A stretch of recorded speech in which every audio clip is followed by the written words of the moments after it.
Hey guys, thanks for joining us on the Ben's Concrete Creations YouTube channel. So we have just completed this hand textured wood plank overlay on existing concrete. Walk with us through here. We're going to show you how to do this. We're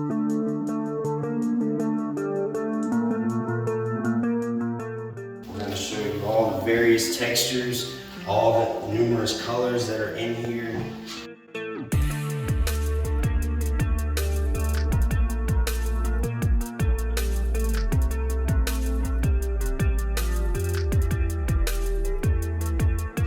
So stay tuned, and right after this video, you'll know how to drop a floor just like this. What's up, guys? Hope everyone's off to a good start to their day. We are here on a new project, really cool house. So we actually poured this basement slab here, and I'm gonna do a little walkthrough and tell you what we're gonna turn it into. So this is kind of the basement man cave hangout area. There's gonna be a gun vault right back there, and we have numerous rooms here to do. We'll be doing a wood plank hand textured overlay, and our goal here is just to bring out the colors in this onto the hand textured wood floor. We will be doing a metallic epoxy in this room right here, probably black and silver or something like that. So yeah, we'll do a walkthrough for you. We actually poured this patio, pretty famous Gara constellation here. It's gonna be loud. So.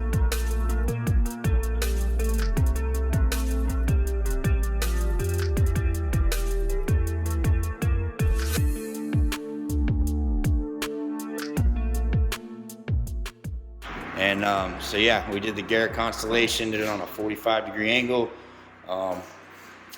So this was an interesting slab. So the owner of this is an entrepreneur, does several things, but he's also the owner of a spray foam insulation company.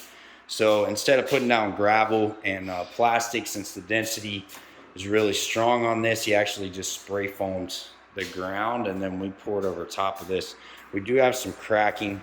Although we did saw cut this actually the same day. There was some plumbing that was, and some conduit that was ran up really close to the surface, which can obviously cause cracking. But all right, so Drew got most of the floor grounds.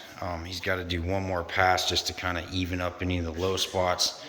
But before we get out of here, we're going to do some crack repair. So we have ground this crack out, and we filled it with really fine sand. And what we're going to do is basically use this crack repair. You can use 100% solids epoxy, but if you put the sand in there, then it'll basically get really hard locked in with that as basically an aggregate. So we have one back there. That's the worst right there. And we got a few more. I think I'd mentioned this earlier in the video, but this was done on top of spray foam, and there was a lot of movement in this slab. So a couple of these, getting sand in there. See, if you don't put sand in there, then this flowable material is, the viscosity so low, it's like water. It'll just flow under the slab and basically just run completely out. Okay, guys, so what we're doing now, since we have the floor ground, we have it clean, we have everything ready for our first base coat. So with this particular product, we're not using a primer. So this is direct to concrete, just mist the ground, which is called saturated surface dry. So what we have done is we've pigmented this with a charcoal or a black color, and we're basically just putting down a real tight skim coat on this, and then we'll do our wood texture on top. So there's a couple ways you can do this, or several. This is called a magic trowel. You can use this just to kind of show you. You can pull the material around like this, work it back and forth.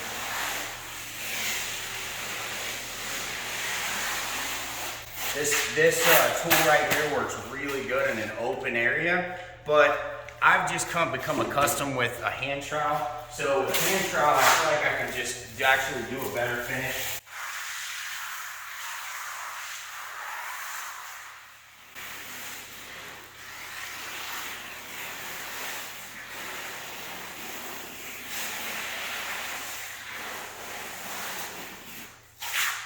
Now you'll see some of these spots out here. I don't want to leave those. You could, and then you could come back and just shave them off tomorrow. But I'm going to try and do a little better finish on here.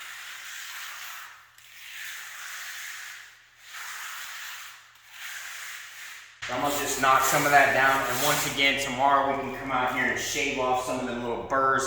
We could sand it if we wanted, but our next step is going to be to start running our tape lines for our wood planks to separate the boards, and then we'll be putting our texture coat down tomorrow, so we'll show you that.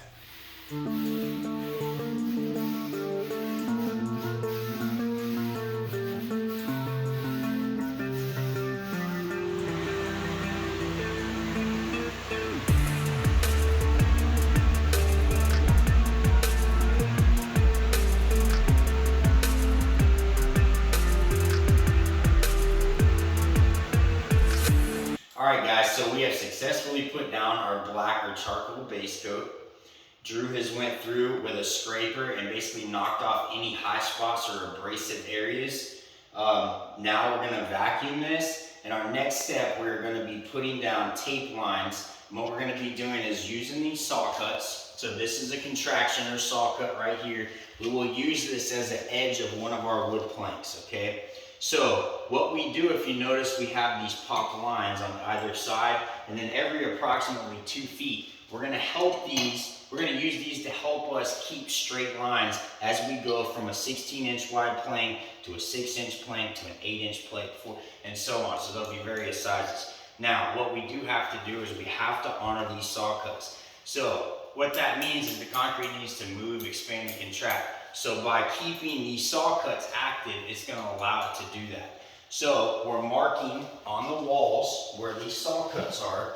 As you can see right here, I've used a speed square and I've squared up and put a mark. Now don't freak out. There will be baseboards on here, so it will cover this. So we have went through and basically marked out all of these lines. So when we do this next wood plank texture coat, we can go back and identify where these saw cuts were and cut them back open and fill them with an expandable caulk. So we've started our taping. You can see that Brittany is doing some of the cross members here. We've got various sizes across here. You can see how we ran the tape up the wall and up the steps, which makes it easier to pull. I have some markings with soapstone right there that say 16 feet. We wanted to do bigger planks, so we want to make sure that they're not too close together. You can see here some of the green chalk lines that we have. We did not tape over those. Now here, this is us doing just a sample for the texture. You can see we just troweled this micro topping out, leaving natural knot holes. That's those voids that you see. And we're just taking a trowel and going, basically keeping it flat and going straight forward and backwards, pull some nice grains in there.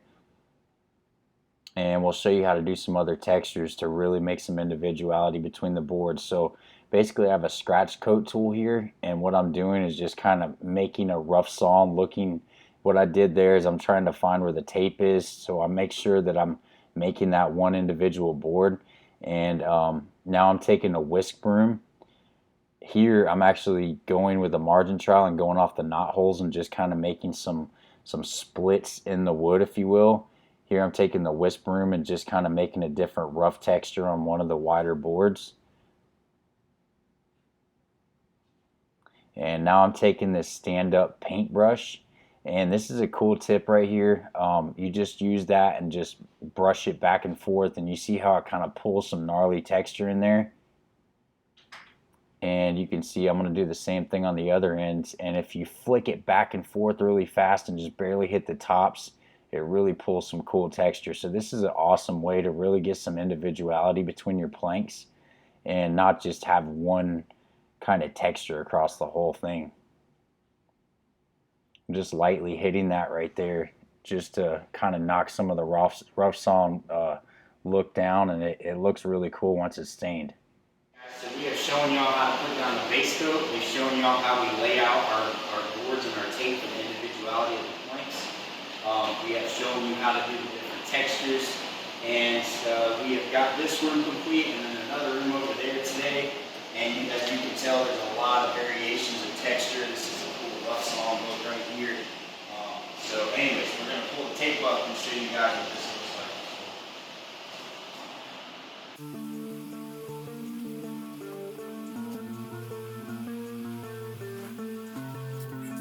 You can see the separation. Obviously this is dirty, it needs to be sanded. There's a bunch of crumbs on there, but it will be cleaned up. And you can really see the definition of the planks here in various sizes. we've got our texture coat down, we've got all the grout lines pulled, everything cleaned up, sanded. So next what we're gonna do is actually go back through and cut our saw cuts. The reason we're doing this on this project is there was a lot of movement in this slab. You can see how the saw cuts had separated to where it shifted around. If we do not honor these saw cuts, more than likely the slab will shift and move again, and our overlay is going to crack and could potentially fall off on the edges. So what we're gonna do is just chase these with a 4-inch grinder with a vacuum, and then we're gonna fill these with a paintable caulk, and we'll show you how we do that. Just show us.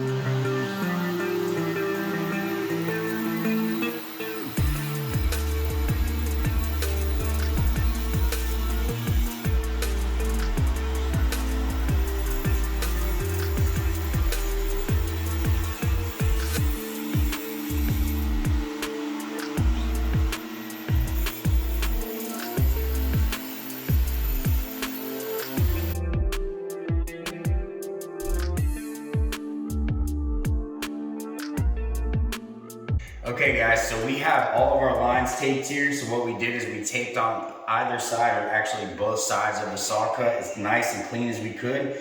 So now we're actually trying a product we've never used. Reading this actually sounds like it's perfect for what we're trying to do. So this is a product made by DAP. It's an advanced modified polymer. So as you see here, it's basically 30 minutes, it's paint ready. It stays flexible. So that's basically what we're looking for. We're trying to fill this up to where it's flush, it doesn't get debris in there, but it also will take stains so it doesn't stand out like a sore thumb against these planks. So we'll show you how we do this, Brittany.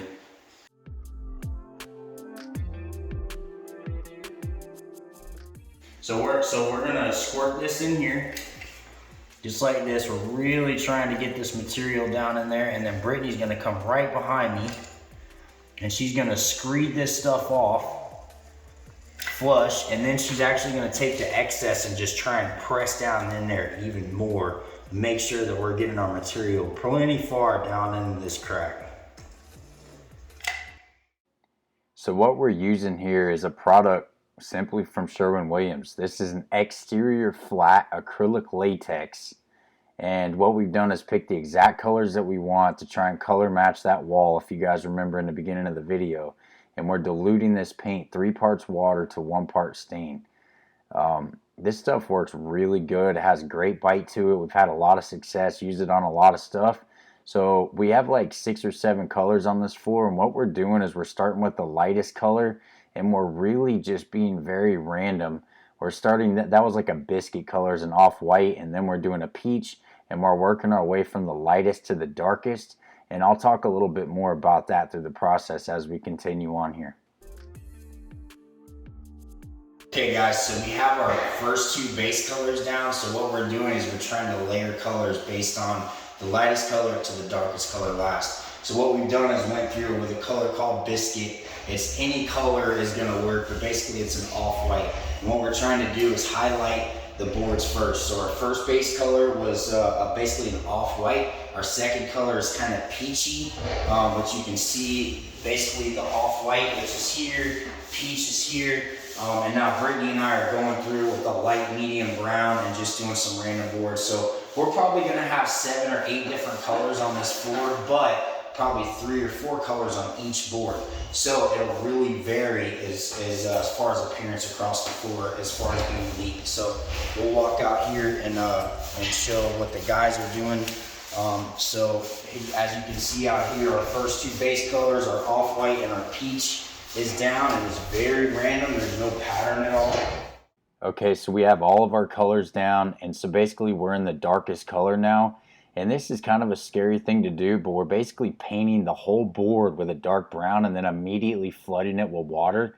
And what that does is the water carries the pigment down into the low spots and gives it more of an antiqued, aged look, which really is the icing on the cake in my opinion. This is the next day. It was dry, and that's basically what it looks like. And when you look at the floor, it doesn't look like it has too much variation throughout the floor with color. But you have to have an eye for this, and this is the one thing you probably have to know what to look for the most, is you want to make sure that you don't go too dark and you want to stay a little more on the subtle side. This is us putting down the 100% solids epoxy, and you can see what I mean. It really enhances all the colors and brings it to life. and I'm just spreading 100% solids across there as tight as I can with that 18-inch roller. And we did skip a step and not record it, but basically we followed this up the next day with a matte water-based urethane, which matted it out and looked great. Okay guys, so Brittany and I are back here. The job is complete. We just came to take some pictures. Check this top coat that we put down yesterday. Remember, that was a matte water-based urethane, and we are stunned at how this thing turned out. So let's take a walk through and check it out.